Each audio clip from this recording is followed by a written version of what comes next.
Sample.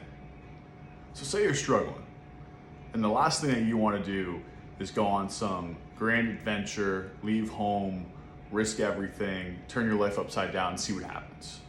I understand. A year ago, when I was really not in a good place, all I had thought about was, let me get through this day. Maybe I'll get a run in, hopefully I feel something, and let me do it again tomorrow. And that was my life for about a year, maybe a little longer, for about a year. It was just, let me get through this day. Let me have a decent day, on to the next, plod it along.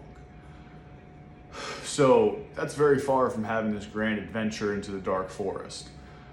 So how do you get from there to here? Well, when I went to therapy, the one piece of advice that I didn't take at the time, but that I think stuck with me and I really have taken heart to it, is to sample, to try different things.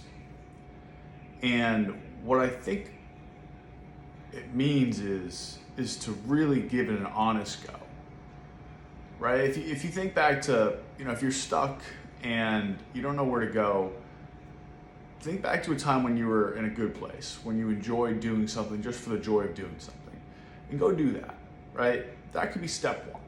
Start there and just try it again, but give it an honest go.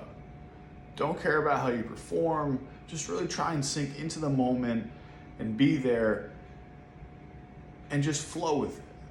Just let go of the outcome, right? See how it goes. That's day one. And if it felt like it was inviting, go again. But if it didn't feel quite right, then you take a step back and you understand, okay, maybe that's not the path. Then you try something else. You sample a new thing and you give it that same honest go. You try, you really try.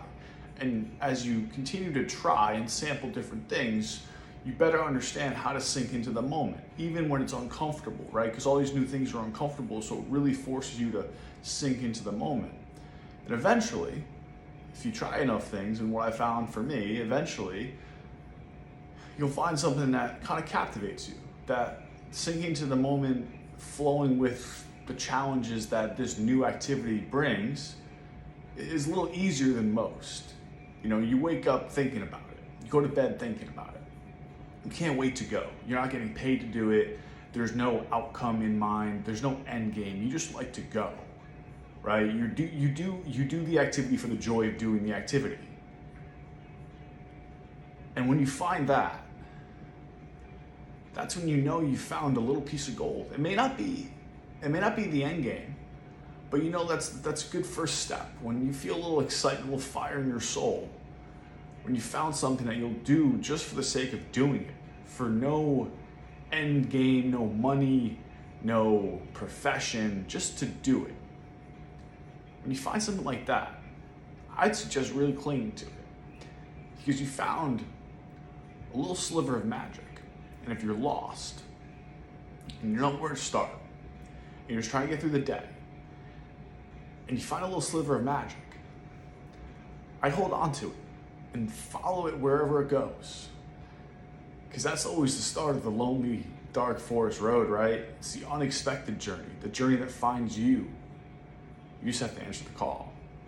Cheers.